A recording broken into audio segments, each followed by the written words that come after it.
الحمد لله نحمده ونستعينه ونستغفره ونؤمن به ونتوكل عليه ونعوذ بالله من شرور أنفسنا ومن سيئات أعمالنا من يهده الله فلا مضل له ومن يضلل فلا هادي له ونشهد أن لا إله إلا الله وحده لا شريك له ونشهد أن سيدنا ومولانا محمدا عبده ورسوله فاذكروني أذكركم.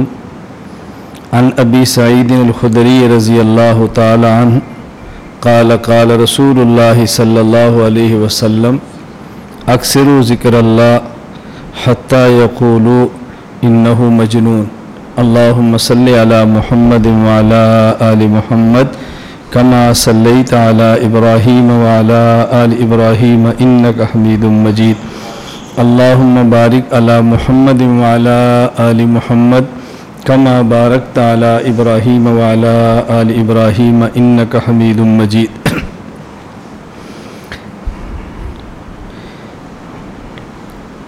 اللہ رب العزت کا بہت بڑا احسان ہے کہ اللہ تعالیٰ نے ہم سب کو ایک ایسی مجلس میں شرکت کی توفیق عطا فرمائی کہ جو خالص اللہ کا نام لینے کے لیے منعقد ہوتی ہے. یہ اللہ رب العزت کا بہت بڑا کرم ہے، اللہ کا بہت بڑا احسان ہے.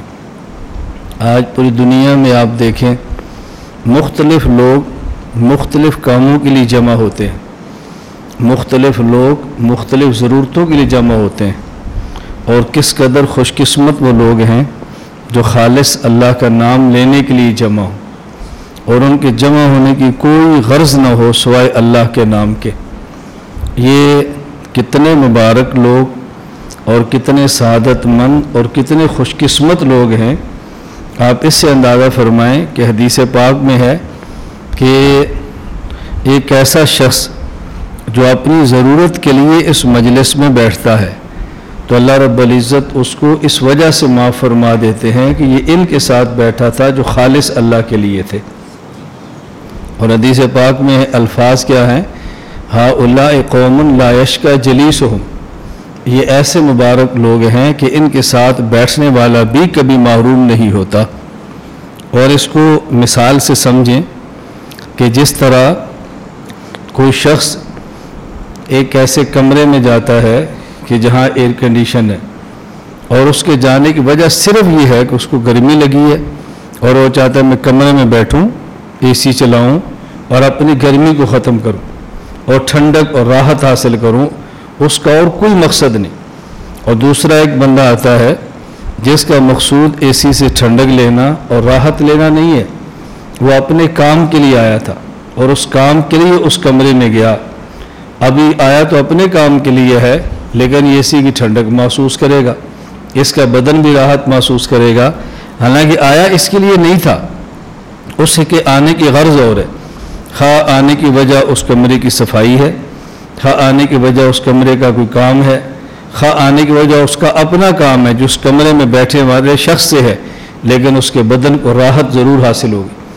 اسی طرح جو شخص خالص اللہ کے لیے بیٹھتا ہے اور جو اس کے پاس ہے اور اس کی مجلس میں بیٹھے، اللہ تعالیٰ اس کو بھی محروم نہیں فرماتے. تو بتائیں جو آئے اس کام کے لیے اس کا کیا مرتبہ ہوگا. حضور اکرم صلی اللہ علیہ وسلم کے ارشادات کو پڑھیں تو انسان کا دل کرتا ہے کہ ہمہ وقت انسان کی زبان اللہ کے نام مبارک سے اور اللہ کے ذکر سے تر رہے. اور خوش قسمت وہ لوگ ہیں جو ہر وقت اس کام میں مشغول رہتے ہیں. بعض روایات تو ایسی ہیں کہ جس میں رسول اکرم صلی اللہ علیہ وسلم کے ذکر کے بارے میں عجیب ارشاد ہے. ایک موقع پر آپ نے ارشاد فرمایا کہ کیا میں تمہیں ایک ایسا کام نہ بتاؤں کہ جو اس سے بھی افضل ہے کہ تم اللہ کے راستے میں جہاد کرو اور تم قتل کرو اور قتل ہو جاؤ، اس سے بھی افضل ہے. حالانکہ قرآن کریم کی نص قطعی ہے فضل اللہ المجاہدین باموالہم وانفسہم علی القاعدین درجہ. آپ شریعت کے اعمال کو دیکھو گے تو ہمارے شریعت میں سے جہاد افضل ترین عمل ہے، لیکن عمومی حالات میں اللہ کے نبی فرما رہے ہیں کہ اس سے بھی میں عمل افضل بتاؤں، وہ کون سا عمل ہے؟ فرمایا اللہ کا ذکر کرنا، اللہ رب العزت کا ذکر کرنا، اس سے بھی افضل ہے.